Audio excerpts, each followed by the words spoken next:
தென்னை கூட்டல் காய் தென்னங்காய், அப்புறம் தெங்கங்காய், அப்புறம் தேங்காய்.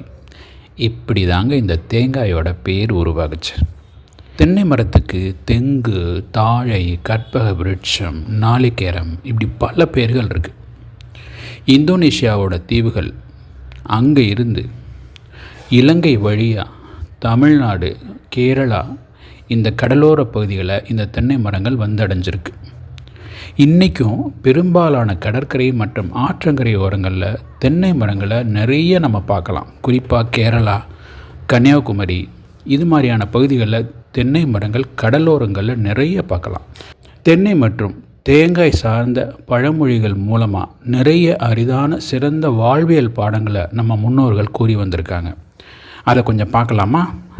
தென்னை செழித்தால் பண்ணை செழிக்கும். இது நடைமுறையில் கண்கூடாக காணப்படும் ஒரு சிறந்த உதாரணம். தென்னை மரங்கள் நல்லா செழித்து வளர்ந்தால் அதிலிருந்து கிடைக்கப்பெறும் பலன்களான இளநீர், தேங்காய், நார் பொருட்கள் இதெல்லாம் தென்னை நட்ட விவசாயிக்கு சிறந்த பலன் கிடைக்கும்.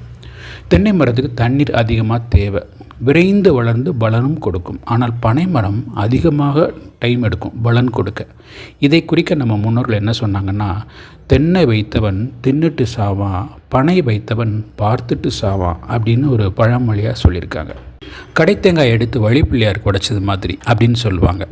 அதாவது நமக்கு உரிமையில்லாத ஒரு பொருளை வெகு உரிமையோடு எடுத்து அடுத்தவருக்கு தானமாக கொடுக்கும்போது இந்த பழமொழியை சொல்லுவாங்க. நாய் பெற்ற தேங்காய். ஒருத்தர் ஒரு பொருளை தானும் பயன்படுத்தாது மற்றவங்களையும் பயன்படுத்த விடாமல் கெடுதல் பண்ணுறதுக்கு இந்த பழமொழியை சொல்லுவாங்க. சமையலில் தேங்காயின் பயன் அதிகமாகவே இருக்குது. கேரளாவில் கேட்கவே வேண்டாம், எல்லா உணவிலும் தேங்காய் இருக்கும். தமிழ்நாட்டில் இனிப்பு வகைகளில் தேங்காய் பர்பி, தேங்காய் பால் திரட்டு இதெல்லாம் ரொம்ப பிரபலம். சைவ பிரியர்களுடைய காலை சிற்றுண்டிக்கு இடியாப்பம், தேங்காய்ப்பால், ஆப்பம், தேங்காய்ப்பால் இதெல்லாம் ஜோடி அடிச்சுக்கவே முடியாதது.